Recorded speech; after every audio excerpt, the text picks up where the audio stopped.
দর্শক, আমরা এখন আছি যশোরের গদখালি জারবেরা ফুলের শেডের নিচে। আমাদের সাথে আছে ভাই মোহাম্মদ শাহিনুর রহমান, কৃষিবিদ বাকৃবি। ভাই আসসালামু আলাইকুম, কেমন আছেন? আলহামদুলিল্লাহ, নাইস টু মিট ইউ।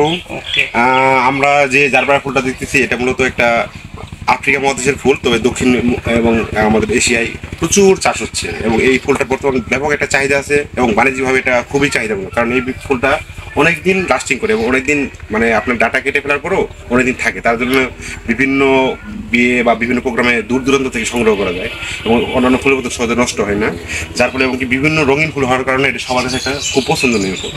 আপনি তো বাকৃবির স্টুডেন্ট, আপনার এটা হচ্ছে প্রক্রিয়াজাত বা এটা সংরক্ষণ বা এটা কিভাবে বাজারজাত করতে হয়, এটা মূলত হলো সেপ্টেম্বর অক্টোবরের দিকে আপনার ফুলটা লাগানো হয়, 3-4 মাস পরে আমরা একটু ফলন পাই ফুলের। তো এখানে যদি আপনি দেখতে পাচ্ছেন ড্রেন সিস্টেম, এখানে ড্রেনেজ সিস্টেম থাকতে ভালো এবং পিএইচ এর হলো এটার মডারেট পিএইচ থাকতে হবে এবং এটা মূলত হলো ছত্রাক দ্বারা বেশি আক্রান্ত হয়। তো আপনার এই যে শেড করছে, যে এই শেডে কখনোই মূলত আমরা যে ঢুকছি আমাদের একটা মূলত একটা প্রোটেকশন নিয়ে ঢোকা দরকার ছিল এবং আমাদের একটু ছত্রাকনাশক দিয়ে পাটা ভিজিয়ে রাখা। আচ্ছা, আপনারা তো সেই ময়মনসিংহ থেকে দূর থেকে আসছেন আমাদের যশোর গদখালিতে, তো আমাদের গদখালি ফুলের চাষ হয়, এখন কেমন লাগছে আপনাকে কৃষিবিদ হিসেবে আপনার অনুভূতি? আমি যখন এই যশোর উদ্দেশ্যে বেনাপোলের উদ্দেশ্যে আমার ব্যবসায়িক সফরে আসছিলাম, তখন কিন্তু রাজুকে বলছিলাম যে আমি অবশ্যই গদখালি ফুলের মার্কেটে দেখবো, আর আমি ফুলকে অবশ্যই ভালোবাসি, ফুলটা আমার একদম পছন্দের জিনিস। হ্যাঁ, তো আমি আগেও ফুলটা এই একটা নার্সারি সাথে সংযুক্ত ছিলাম, তার কারণে তখন ফুল সম্বন্ধে অনেক জানতে পারছি এবং আমি চাষাবাদ পদ্ধতি অনেক কিছুই জানি, প্রোডাকশন কস্ট কিভাবে।